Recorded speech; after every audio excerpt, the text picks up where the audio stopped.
Hey, real quick before the story starts, if you like lit reading, I've got something new you might enjoy. It's called New Tales Told, original short stories. Same voice, same vibe. Just search for New Tales Told right here in this podcast app. And just so you're not surprised, there may be some ads before the story. Sorry, we have to pay the bills.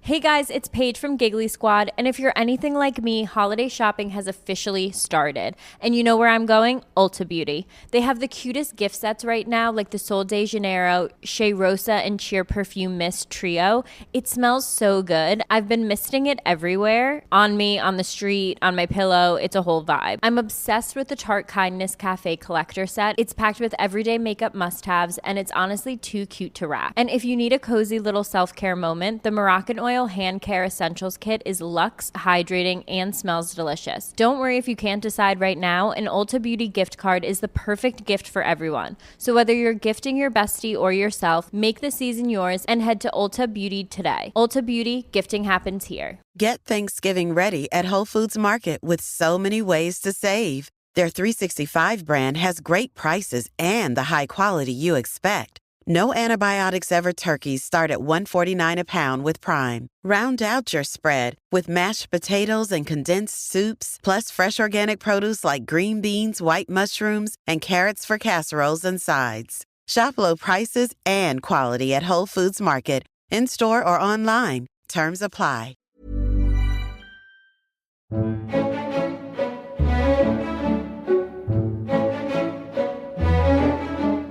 Welcome to Lit Reading.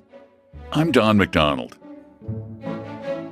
Unlike Christmas stories, Thanksgiving stories are sparse. To celebrate this season, here is the tale of a proper New England celebration combined with a classic love story. I hope you enjoy 3 Thanksgiving Kisses by Edward Payson Roe.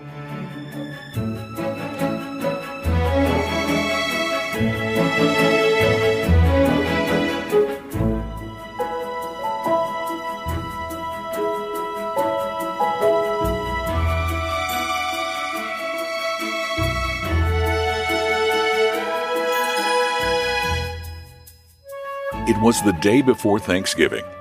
The brief, cloudy November afternoon was fast merging into early twilight. The trees, now gaunt and bare, creaked and groaned in the passing gale, clashing their icy branches together with sounds sadly unlike the slumberous rustle of their foliage in June.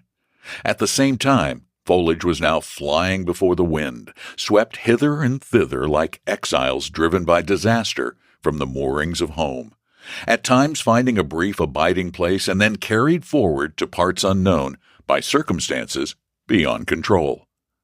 The street leading into the village was almost deserted, and the few who came and went hastened on with fluttering garments, head bent down, and a shivering sense of discomfort. The fields were bare and brown, and the landscape on the uplands rising in the distance would have been utterly somber had not green fields of grain, like childlike faith in wintry age, relieved the gloomy outlook and prophesied of the sunshine and golden harvest of a new year and life. But bleak November found no admittance in Mrs. Alford's cozy parlor. Though, as usual, it was kept as a room for state occasions, it was not a stately room. It was furnished with elegance and good taste, but what was better, the genial home atmosphere from the rest of the house had invaded it, and one did not feel, on entering it from the free and easy sitting room, as if passing from a sunny climate to the icebergs of the pole. Therefore, I am sure my listener will follow me gladly out of the biting, bolsterous wind into the homelike apartment, and as we stand in fancy before the glowing grate, we will make the acquaintance of the Mayday creature who is its sole occupant. Elsie Alford, just turning 17, appeared younger than her years warranted. Some girls carry the child far into their teens, and head the mirthful innocence of infancy with the richer, fuller life of budding womanhood. This was true of Elsie. Hers was not the forced exotic bloom of fashionable life, but rather one of the native blossoms of her New England home, having all the delicacy and at the same time hardiness of the windflower. She was also as shy and easily agitated, and yet, like the flower she resembled, well rooted among the rocks of principle and truth. She was the youngest and the pet of the household, and yet the petting was not of the kind that develops selfishness and willfulness, but rather a genial sunlight of love falling upon her as a focus from the entire family. They always spoke of her as Little Sis, or the child, and a child it seemed she would ever be, with her kittenish ways, quick impulses, and swiftly alternating moods. As she developed into womanly proportions, her grave, businesslike father began to have misgivings. After one of her wild sallies at the table, where she kept every one on the qui-vive by her unrestrained chatter, Mr. Alford said, "Elsie, will you ever learn to be a woman?" Looking mischievously at him through her curls, she replied, "Yes, I might if I become as old as Mrs. Methuselah." They finally concluded to leave Elsie's cure to care and trouble, two certain elements of earthly life, and yet her experience of either would be slight indeed could their love shield her. But it would not be exactly care or trouble that would sober Elsie into a thoughtful woman, as our story will show. Some of the November wind seemed in her curling hair upon this fateful day, but her fresh young April face was a pleasant contrast to the scene presented from the window to which she kept flitting with increasing frequency. It certainly was not the dismal and darkening landscape that so intensely interested her. The light of a great and coming pleasure was in her face, and her manner was one of restless, eager expectancy. Little wonder.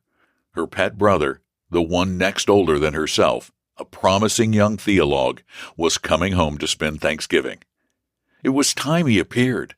The shriek of the locomotive had announced the arrival of the train, and her ardent little spirit could scarcely endure the moments intervening before she would almost concentrate herself into a rapturous kiss and embrace of welcome for the favorite brother that had been absent several long months.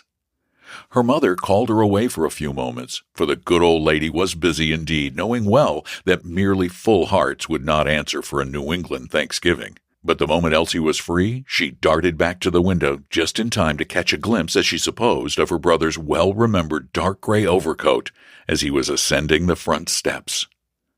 A tall, grave-looking young man, an utter stranger to the place and family, had his hand upon the doorbell, but before he could ring it, the door flew open, and a lovely young creature precipitated herself on his neck like a missile fired from heavenly battlements, and a kiss was pressed upon his lips that he afterward admitted to have felt even to the toes of his boots.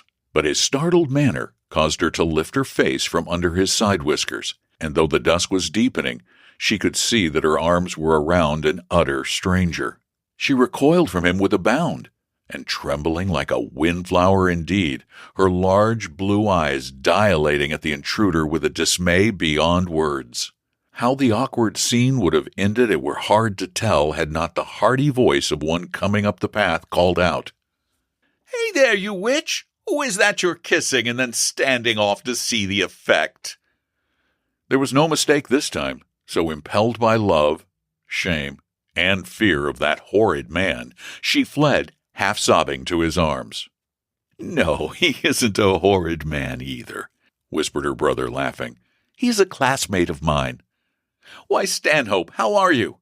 I did not know that you and my sister were so well acquainted," he added, half banteringly and half curiously, as yet he did not fully understand the scene. The hall lamp, shining through the open door, had revealed the features of the young man, whom we must now call Mr. Stanhope, so that his classmate had recognized him.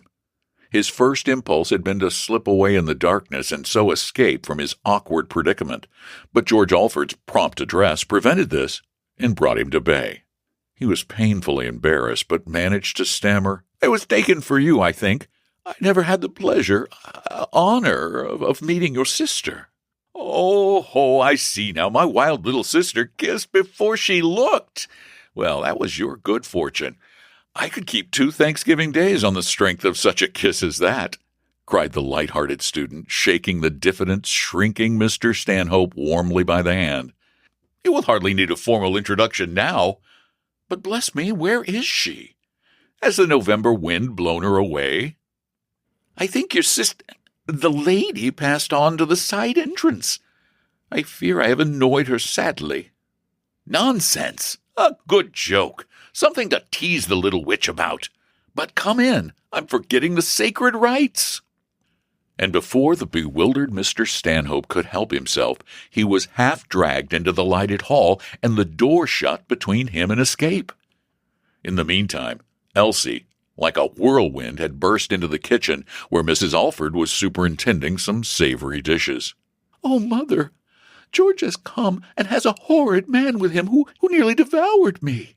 And with this rather feminine mode of stating the case, she darted into the dusky, fire-lighted parlor from whence, unseen, she could reconnoiter the hall. Mr. Stanhope was just saying, Please let me go. I have stood between you and your welcome long enough. I shall only be an intruder, and besides, as an utter stranger, I have no right to stay.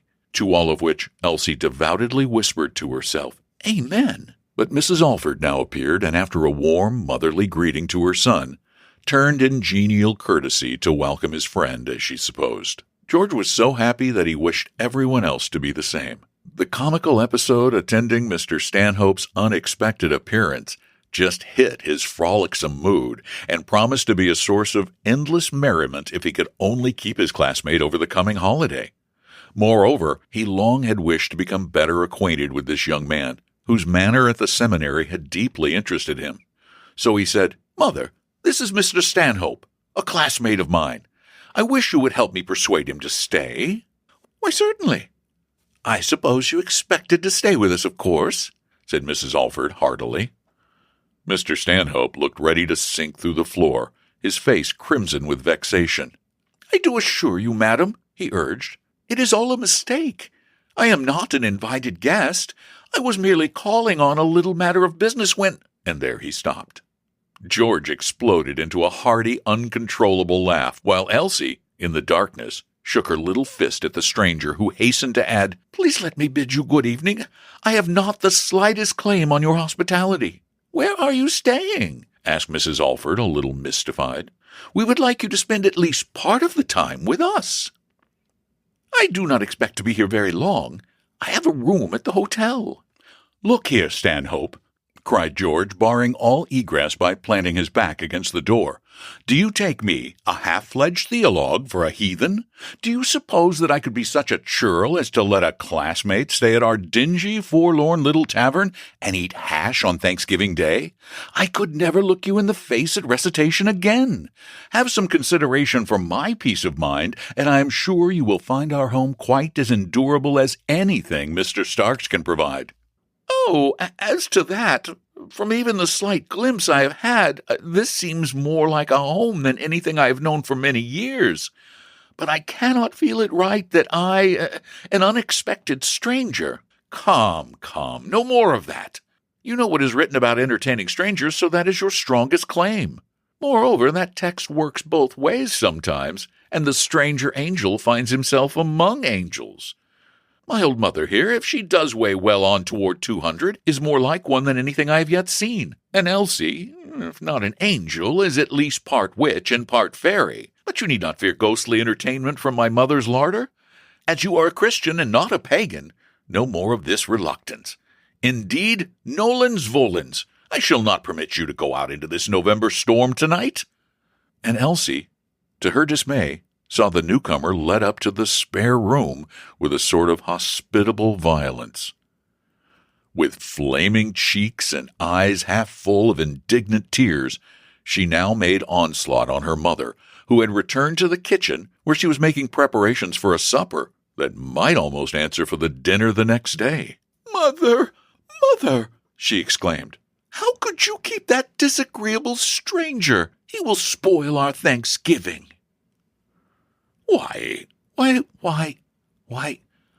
child, what is the matter? Said Mrs. Alford, raising her eyes in surprise to her daughter's face that looked like a red moon through the mist of savory vapors rising from the ample cooking stove.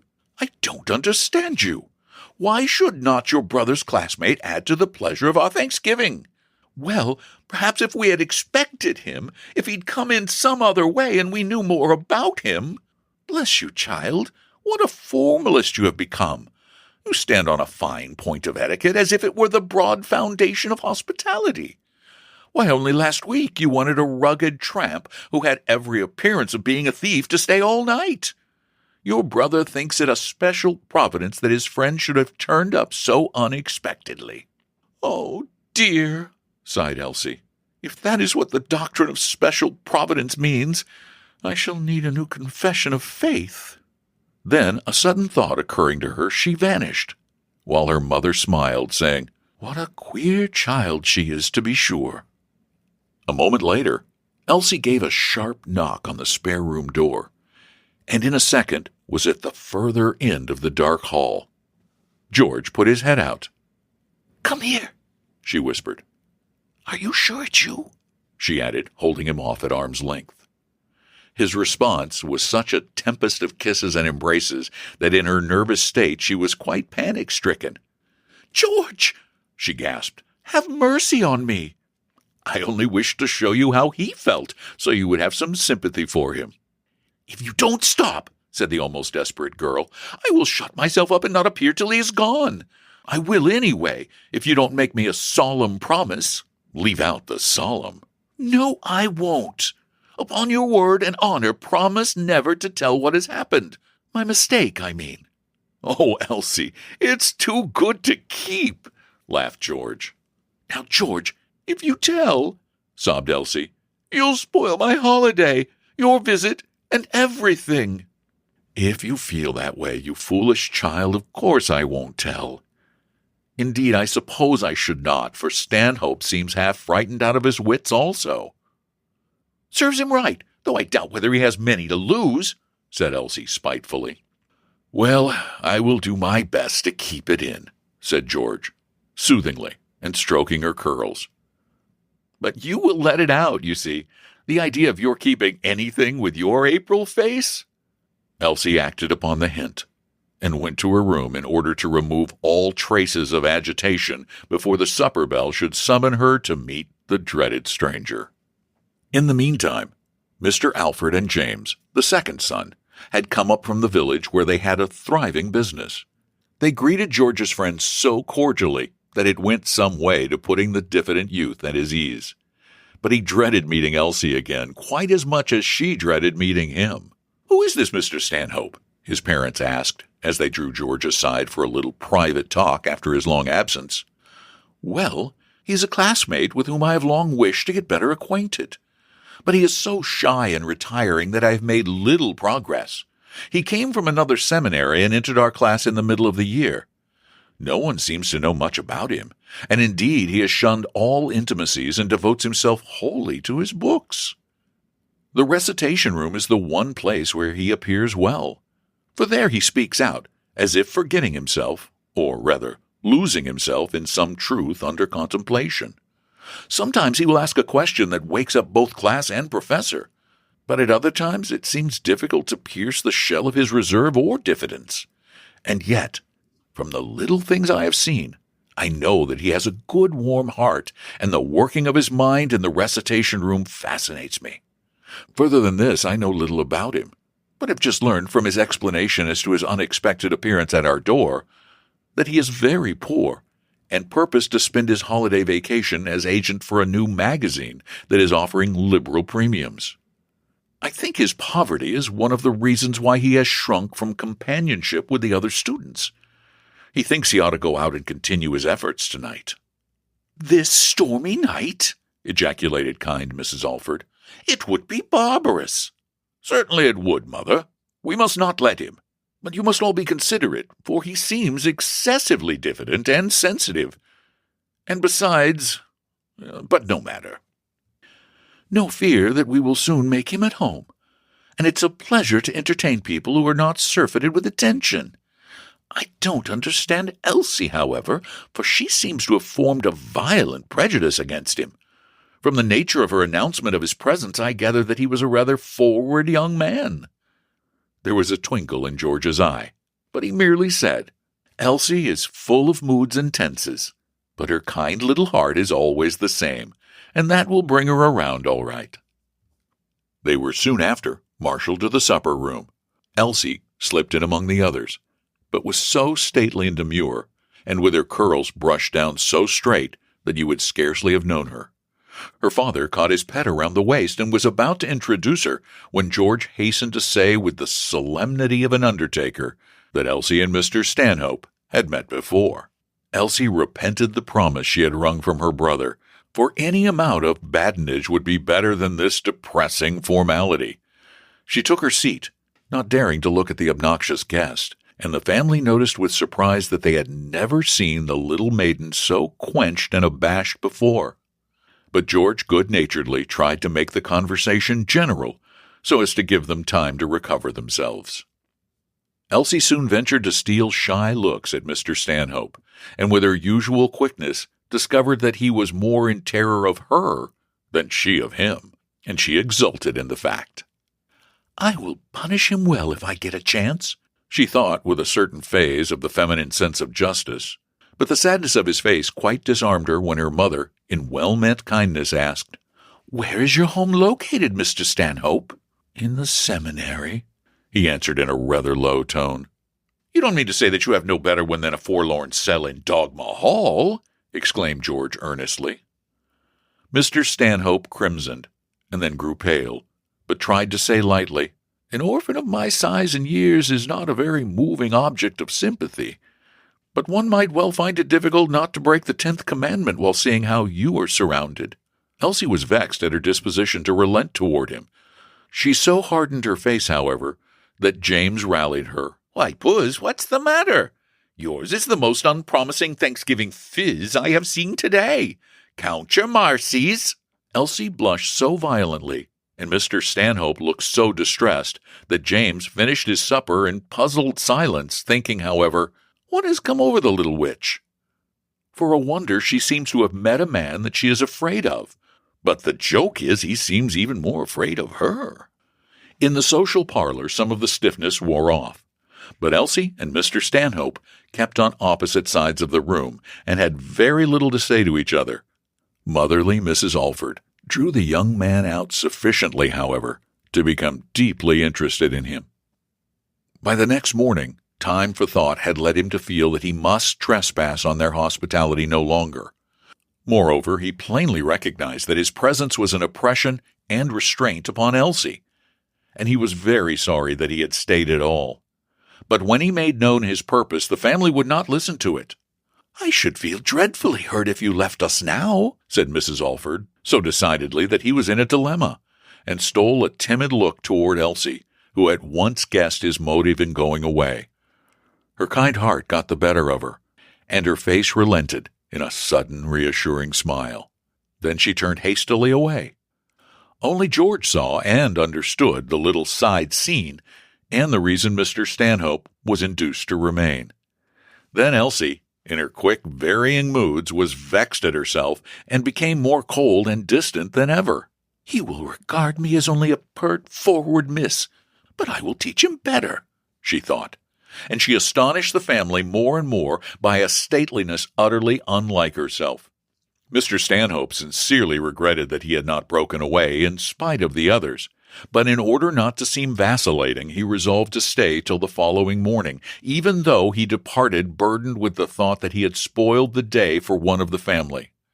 Things had now gone so far that leaving might only lead to explanations and more general annoyances, for George had intimated that the little mistake of the previous evening should remain a secret. And yet he sincerely wished she would relent toward him, for she could not make her sweet little face repellent. The kiss she had given him still seemed to tingle in his very soul, while her last smile was like a ray of warmest sunshine. But her face, never designed to be severe, was averted. After having heard the affairs of the nation discussed in a sound, scriptural manner, they all sat down to a dinner such had never blessed poor Mr. Stanhope's vision before. A married son and daughter returned after church, and a half-dozen grandchildren enlivened the gathering. There was need of them, for Elsie, usually in a state of wild effervescence upon such occasions, was now demure and comparatively silent. The children, with whom she was accustomed to romp like one of them, were perplexed indeed, and only the intense excitement of a Thanksgiving dinner diverted their minds from Aunt Elsie, so sadly changed. She was conscious that they were noting her absent manner, and this embarrassed and vexed her more, and yet she seemed under a miserable paralysis that she could neither explain nor escape.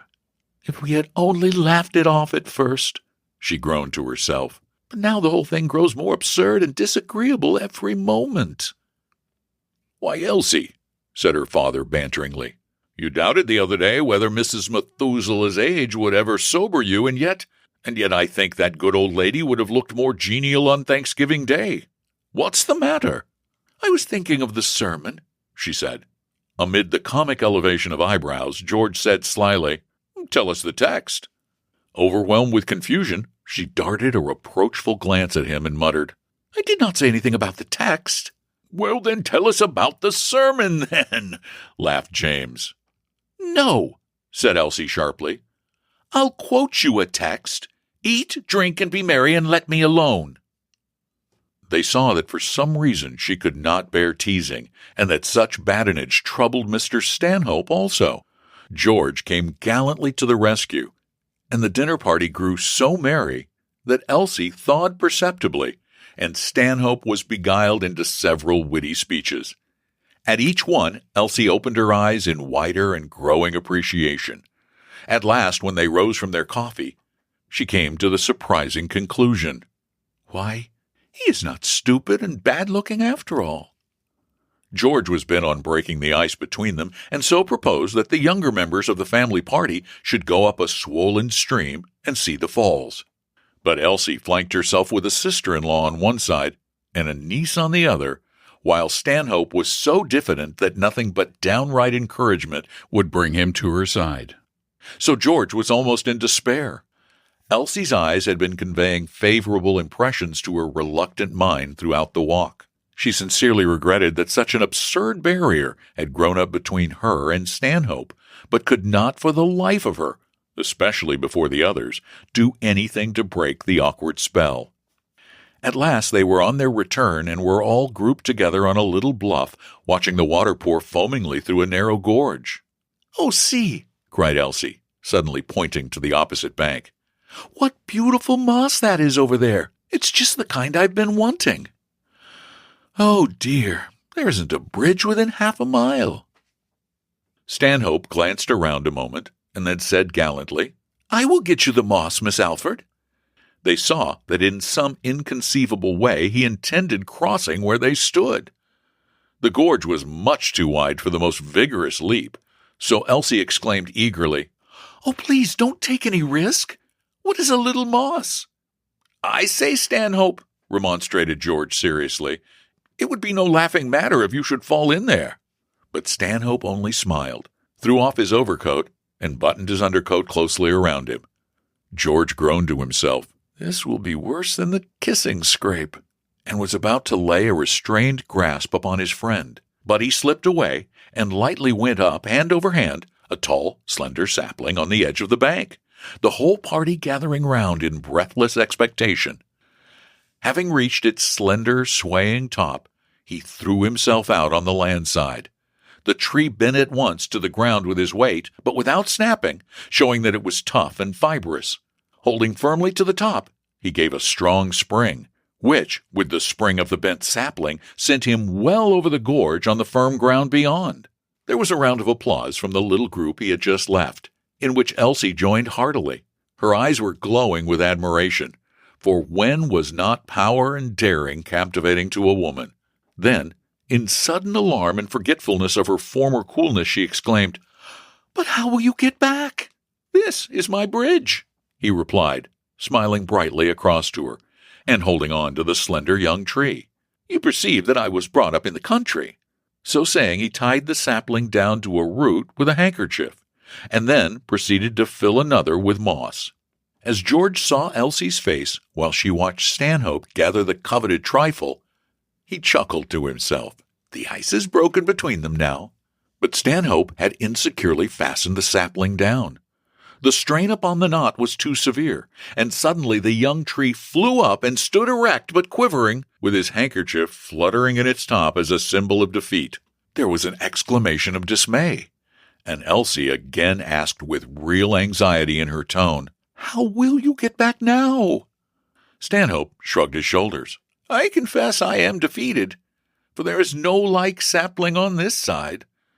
But I have the moss, and I can join you at the bridge below if nothing better offers." "George," said Elsie indignantly, "don't go away and leave Mr. Stanhope's handkerchief in that tree." "Bless you, child," cried George, mischievously and leading the way down the path. "I can't climb any more than a pumpkin. You will have to go back with him after it, or let it wave as a memento of his gallantry on your behalf." "If I can only manage to throw them together without any embarrassing third parties present, the ridiculous restraint they are under will soon vanish," he thought, and so he hastened his steps. The rest trooped after him while Stanhope made his way with difficulty on the opposite bank, where there was no path. His progress, therefore, was slow, and Elsie saw that if she did not linger, he would have been left behind. Common politeness forbade this, and so she soon found herself alone, carrying his overcoat on one bank, and he keeping pace with her on the other. She comforted herself at first with the thought that with the brawling, deafening stream between them, there would be no chance for embarrassing conversation.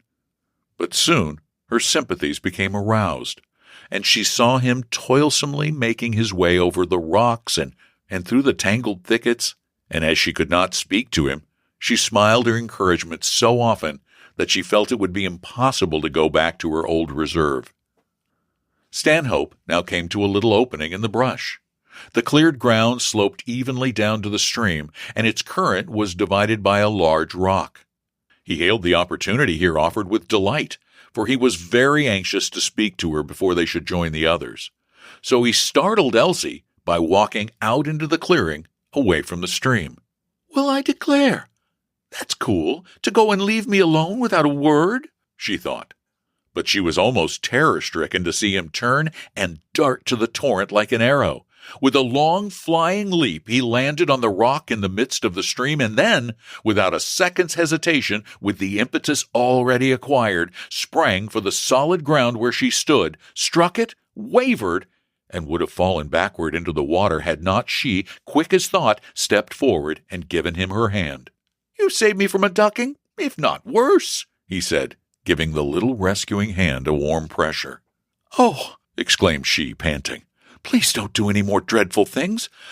I shall be careful how I make any wishes in your hearing again." "I am sorry to hear you say that," he replied. And then there was an awkward silence. Elsie could think of nothing better than to refer to the handkerchief they left behind. "Will you wait for me till I run and get it?" he asked. "I will go back with you if you will permit me," she said timidly. "Indeed, I could not ask so much of you as that. And yet, you could go about the same as risk your neck to gratify a whim of mine," she said more gratefully than she had intended. "Please do not think," he replied earnestly, "that I have been practicing cheap heroics. As I said, I was a country boy, and in my early home thought nothing of doing such things." But even the brief reference to that vanished home caused him to sigh deeply, and Elsie gave him a wistful look of sympathy. For a few moments they walked on in silence. Then Mr. Stanhope turned and with some hesitation said, Miss Alford, I did very wrong to stay after last evening. But my better judgment was borne down by invitations so cordial that I hardly knew how to resist them. At the same time, I now realize that I should have done so. Indeed, I would go away at once, would not such a course only make matters worse. And yet, after receiving so much kindness from your family, more than has blessed me for many long years, for since my dear mother died, I have been quite alone in the world. I feel I cannot go away without some assurance or proof that you will forgive me for being such a killjoy in your holiday." Elsie's vexation with herself now knew no bounds. She stopped in the path, determined that she would clear up matters, cost what it might. "Mr. Stanhope," she said, "will you grant a request that will contain Such assurance, or rather, will show you that I'm heartily ashamed of my foolish course. Will you not spend next Thanksgiving with us, and give me a chance to retrieve myself from first to last?" His face brightened wonderfully as he replied, "I will only be too glad to do so if you truly wish it." "I do wish it," she said earnestly. "What must you think of me?" His eyes then expressed much admiration, but hers were fixed on the ground and half filled with tears of vexation. Then, with a pretty humility that was exquisite in its simplicity and artlessness, she added, "You have noticed at home that they call me child. And indeed, I am little more than one. And now see that I have behaved like a very silly and naughty one toward you. I have trampled on every principle of hospitality, kindness, and good breeding. I have no patience with myself, and I wish another chance to show you I can do better. Oh, Miss Alford, please do not judge yourself so harshly and unjustly," interrupted Stanhope. "Oh, dear," sighed Elsie. "I am so sorry for what happened last night. We all might have had such a good time." "Well, then," said Stanhope demurely, "I suppose I ought to be also." "And you mean to say that you are not?" she asked, turning suddenly upon him. "Oh, well, certainly for your sake," he said with rising color. "But not for your own?" she said with almost the naivete of a child. He turned away with a perplexed laugh and replied, "Really, Miss Alford, you are worse than the catechism." She looked at him with a half-amused, half-surprised expression, the thought occurring to her for the first time that it might not have been so disagreeable to him after all, and somehow this thought was quite a relief to her. But she said, "I thought you would regard me as a hoyden of the worst species." "Because you kissed your brother. I have never for a moment forgotten that it was only your misfortune that I was not he. I should have remembered that it was not your fault. But here is your handkerchief, flying like a flag of truce. So let bygones be bygones. My terms are that you come again another year and give me a chance to entertain my brother's friend as a sister ought." "I am only too glad to submit to them," he eagerly replied, and then added, so ardently as to deepen the roses already in her cheeks, "If such are your punishments, Miss Alford, how delicious must be your favors." By common consent, the subject was dropped, and with tongues released from awkward restraint, they chatted freely together till in the early twilight they reached her home. The moment they entered, George exultingly saw that the skies were serene. But Elsie would never be the frolicsome child of the past again. As she surprised the family at dinner, so now at supper they could scarcely believe that the elegant, graceful young lady was the witch of yesterday. She had resolved with all her soul to try to win some place in Mr. Stanhope's respect before he departed, and never did a little maiden succeed better. In the evening they had music, and Mr. Stanhope pleased them all with his fine tenor, while Elsie delighted him by her clear bird-like voice. So the hours fled away. "So you think better of the horrid man, little sis," said George as he kissed her good night. "I was the horrid one," said Elsie penitently. "I can never forgive myself my absurd conduct. But he has promised to come again next Thanksgiving and give me the chance to do better. So don't you fail to bring him." George gave a long, low whistle and then said, Seems to me you are coming on for an innocent. Are we to get mixed up again in the twilight?" "Nonsense," said Elise with a peony face, and she slammed her door upon him. The next morning the young man took his leave, and Elsie's last words were, "Mr. Stanhope, remember your promise." And he did remember more than that, for this brief visit had enshrined a sweet, girlish face within his heart of hearts, and he no longer felt lonely and orphaned. He and George became the closest friends, and messages from the New England home came to him with increasing frequency, which he returned with prodigal interest. It also transpired that he occasionally wrote for the papers, and Elsie insisted that these should be sent to her, while he, of course, wrote much better with the certainty that she would be his critic. Thus, though separated, they daily became better acquainted, and during the year George found it not very difficult to induce his friend to make several visits. It was with joy that seemed almost too rich for earthly experience that he found himself walking up the village street with George the ensuing Thanksgiving Eve. Elsie was at the door, and he pretended to be disconsolate that his reception was not the same as on the previous year. Indeed, she had to endure not a little chafing, for her mistake was a family joke now. It was a peerless Thanksgiving Eve and day, one of the sunlighted heights of human happiness.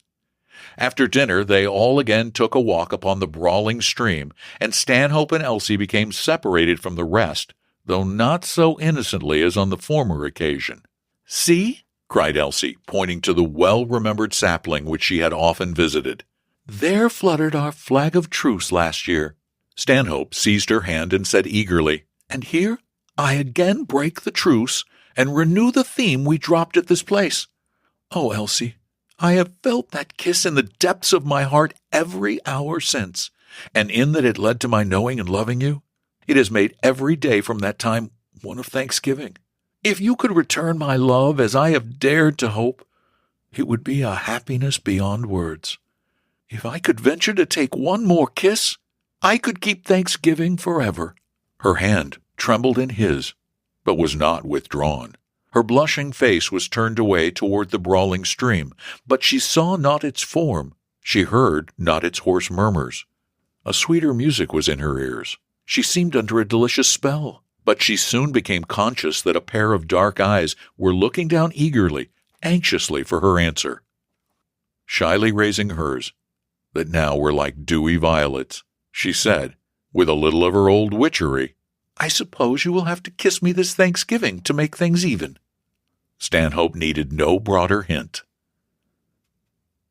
"I owe you a heavy grudge," said Mr. Alford in the evening. "A year ago you robbed me of my child, for little kittenish Elsie became a thoughtful woman from the day you were here, and now you're going to take away the daughter of my old age." "Yes, indeed, husband. Now you know how my father felt," said Mrs. Alford, at the same time wiping something from the corner of her eye. "Bless me, are you here?" said the old gentleman, wheeling round to his wife. "Mr. Stanhope, I have nothing more to say." "I declare," exulted George, "that horrid man will devour Elsie yet." "Ha, ha, ha," laughed big-voiced, big-hearted James. "The idea of our little witch of an Elsie being a minister's wife!"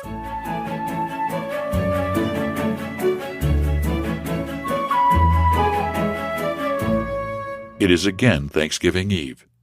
The trees are gaunt, the fields bare and brown, with dead leaves whirling across them.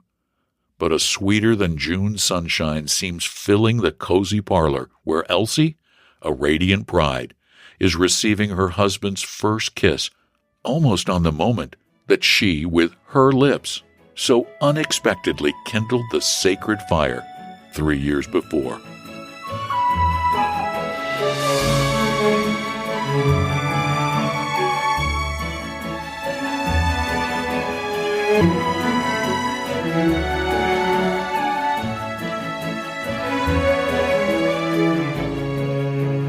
The 19th century novels and stories of Edward Payson Roe were very popular in their day.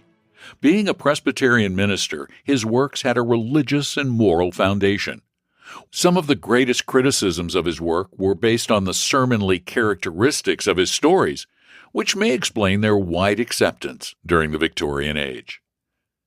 Thanks so much for listening to this special holiday edition of Lit Reading. I appreciate you, and I appreciate the fact that you both listen and spread the word. If you like what you hear, please subscribe to the podcast and tell others to do so. And if you wouldn't mind, go to Apple Podcasts and write a review if you like what you hear, because it makes me feel really good about what I'm doing. Thanks again for being there. Have a great holiday season. I'm Don McDonald.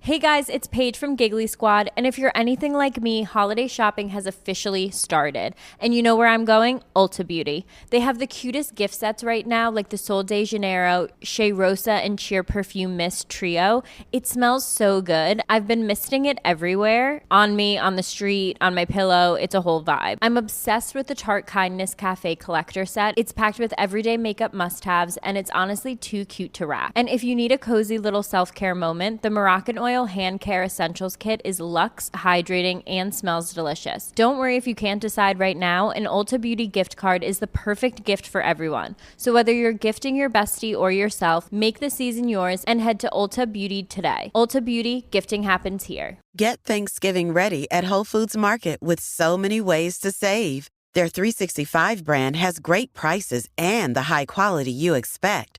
No antibiotics ever turkeys start at $1.49 a pound with Prime. Round out your spread with mashed potatoes and condensed soups, plus fresh organic produce like green beans, white mushrooms, and carrots for casseroles and sides. Shop low prices and quality at Whole Foods Market, in-store or online. Terms apply. You know you've reached peak couple energy when your undies match. MeUndies Match Me has you both covered, literally, in super soft ultra-modal undies, socks, PJs, and loungewear. Festive prints? Check. Cozy vibes? Double check. And right now, it's deal season. Get up to 50% off site-wide for Black Friday and Cyber Monday. Take your couple game to the next level with MeUndies Match Me. To get deals up to 50% off, go to MeUndies.com/ACAST. Enter promo code ACAST. That's MeUndies.com/ACAST. Code ACAST. Thanks for listening all the way to the end. You're officially a story finisher, and I appreciate that more than you know. If you're curious what else I'm up to, check out one of my other podcasts, New Tales Told. It's brand new, original short fiction written and narrated by me. Just search New Tales Told in this app. And thanks so much for listening to Lit Reading, now part of the Storyverses channel at storyverses.com.